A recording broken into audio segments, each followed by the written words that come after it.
Well, this should be about Chuck, not me. But I swear to God, I was like, okay, I think I'm done recording for the whole day. I literally just finished up some things. Like, okay, now I can concentrate on doing some research and just sitting down with some books. And then, I just looked on my phone. It's like, Chuck Norris is dead. Chuck Norris is dead? But then I saw the age. I was like, wow, 86? And I guess we should now get into it. Yeah, Chuck is a very curious figure. I've seen actually quite a few good biographies on him when they do like those hour-long specials. And yeah, he's an interesting figure. Now, I'll be blunt. I think for me and most kids, frankly, we know Chuck Norris from the 1980s. Chuck has been here a while. He actually technically started in Hollywood in the late 60s, early 70s. That's really when he began his career as an actor slash trainer slash did quite a few things, bodyguard, martial artist. And but really, it's in the 1980s that he reached his peak with Arnold Schwarzenegger, Sylvester Stallone, Jean-Claude Van Damme, and a whole other people, right, who became these icons of action cinema. Very right-wing, conservative. And again, it wasn't very subtle. They often went to the Reagan White House. So it's very obvious what these movies were trying to do and what they were up to. But still, even though I'm much more on the left, I could appreciate what they were up to. Again, cinematically, it's a little bit all over the place. But again, whatever my political issues, Schwarzenegger and Sylvester Stallone really were trying to craft some interesting films. Some of them worked, some of them did not. Chuck, to be fair, was always in the middle. Like, there was a lot of craftsmanship to his films, and he is a great fighter. I know he doesn't look it, and he's also kind of short, but no, he can really fight. So a lot of the scenes you see, no, he can really do it. And he fought with Bruce Lee. One of the most amusing anecdotes was they were preparing for a fight, and Chuck was like, "Oh, okay, but who's gonna win, Bruce?" Well, me. I'm gonna win the fight. What do you? But that's the level where he was at. He could actually fight with Bruce Lee. Not many people can say that. So yeah, so incredible fighter, very charismatic, and as a basic actor, he's fine, but he is very basic. Probably the best films he's made were the Missing in Action trilogy, and I swear to God, I saw all three of them, and they're out there. For what they are, they're interesting, fine, fun action films. I think the first one was the most serious one and the most, genuine attempt to have a story, but they are fairly cartoonish. And unless you're a very right-wing fascist fanatic, you're going to be really shocked at how ideological and political they are. They are not there to be really leisure films. They are there to push propaganda. But Chuck did more than that. He did some comedy action films, right? So he had a bit of a range.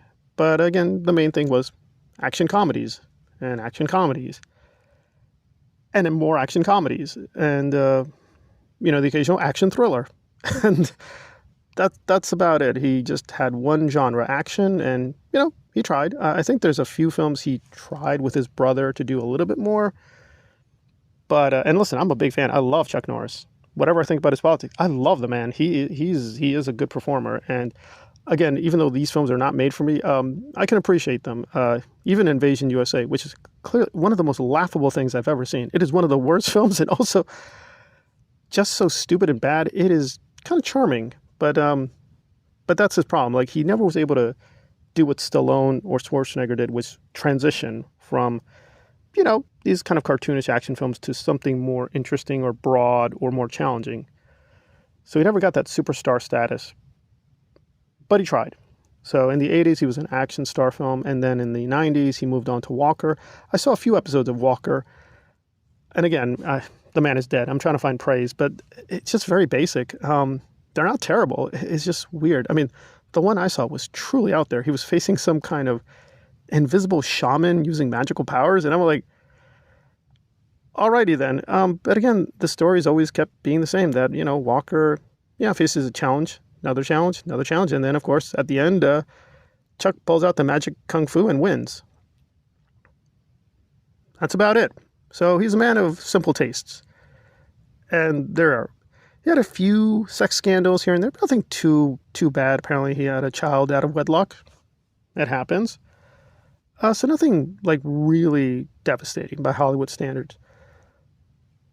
Also, nice guy. Never heard too many bad stories about him. Seems like a affable, approachable, but he was very political, extremely political. And I'll give him credit. He was at least very forthright. He didn't hide it. He was very clear when appearing on Fox News and other. But he also wasn't annoying. Some right-wing media people are like overbearing with their politics. Chuck was like, this is my stance. I didn't agree with him. I think he hooked up with a lot of bad causes, but that's his point of view. And he said it and then moved on. I think I was grotesque, but there you go. But he was also very loyal. If you do see his films and TV projects, you will notice a lot of the old people who worked with him on early projects. He kept them and kept hiring them. So that's pretty decent of him. But again, this is sort of weird because Robert Duvall died just recently. He is a great actor. You can dislike his politics, but he's a genuinely great actor. This is kind of the opposite case where he seemed to be a nice guy. He is a talented fighter, and he does have some charisma and some skills, no doubt about that. There are some great scenes within the movies he's made, but he's not really a great actor. He's a good performer when fighting, but beyond that, he just delivers the lines, and that's about it. Like, we're going to be debating Robert Duvall and his roles for a long time. He contributed a lot to science fiction, fantasy, drama, right, in theater, TV, and film. Chuck was pretty much just 1 to 2 modes. TV action star and movie action star. That's about it. But you got to give him credit. He stayed in shape. He still looked really good. This is why this is so shocking. Like, yes, I knew he was getting older. I mean, technically, he's pretty old when he did Missing in Action, right? He's already getting into his 40s and 50s, but, stayed in shape. Never slacking, right? Made sure that he kept up. So he always looked like he could do what he performed, which is very important for believability.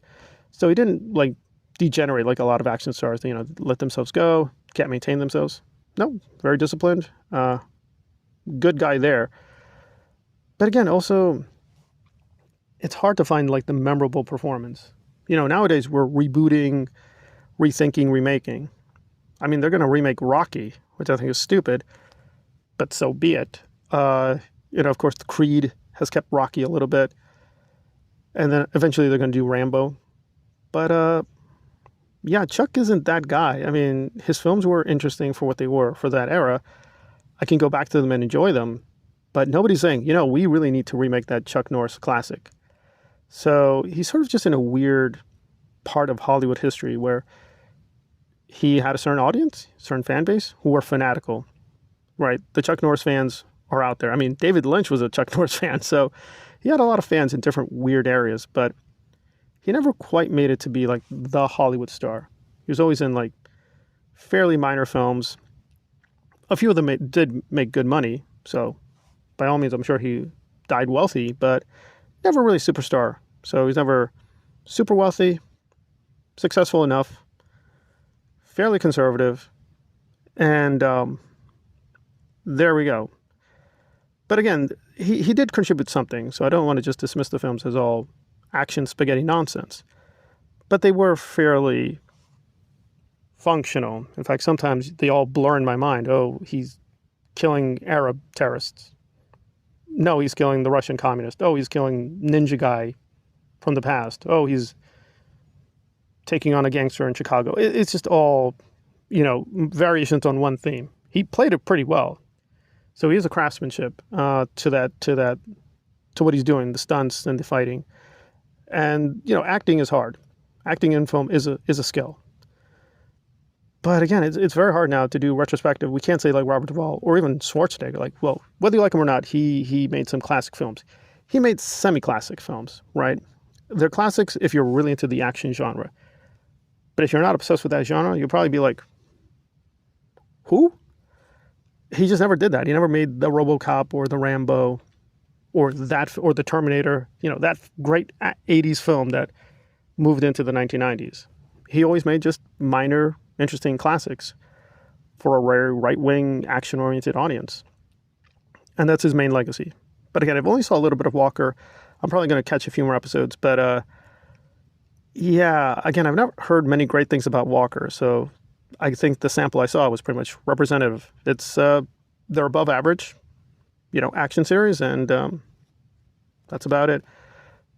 So again, a very interesting, puzzling figure. But probably his politics will be more notorious than his actual film work.